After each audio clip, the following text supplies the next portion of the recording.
அவருடைய தரித்திரத்தினாலே நீங்கள் ஐஸ்வர்யவான்கள் ஆகும்படிக்கு உங்கள் நிமித்த தரித்திரரானாரு. ஹல்லேலூயா.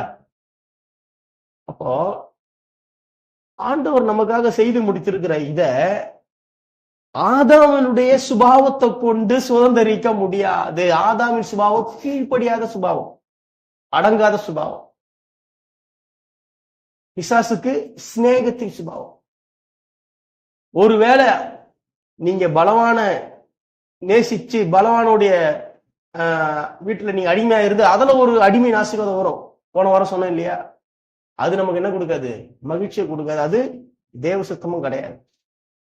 இங்க நான் என்ன பேசிட்டு இருக்கேன்னா, ஆதாமனுடைய சுபாவத்துக்கு எதிரான சுபாவம் பிந்தின ஆதாமின் சுபாவம். ஆதாமனுடைய சுபாவத்துக்கு எதிரான சுபாவம் பிந்தின ஆதாமின் சுபாவம்.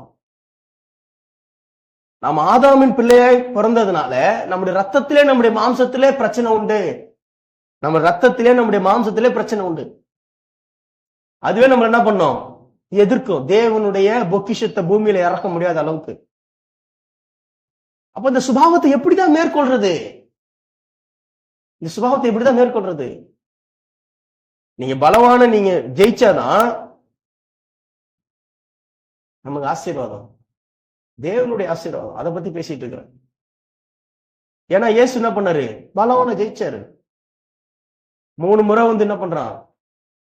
சோதிக்கிறான். 3 முறையும் மூஞ்சில கரிய பூசப்பட்டது. அவனுக்கு ஓடிட்டான். கடைசியில் ஐயோ நான் ஆதாம் நினைச்சேன், இவர் பிந்தின ஆதாமு சொல்ல திரும்பி பார்க்க என்ன பண்ணிட்டான்?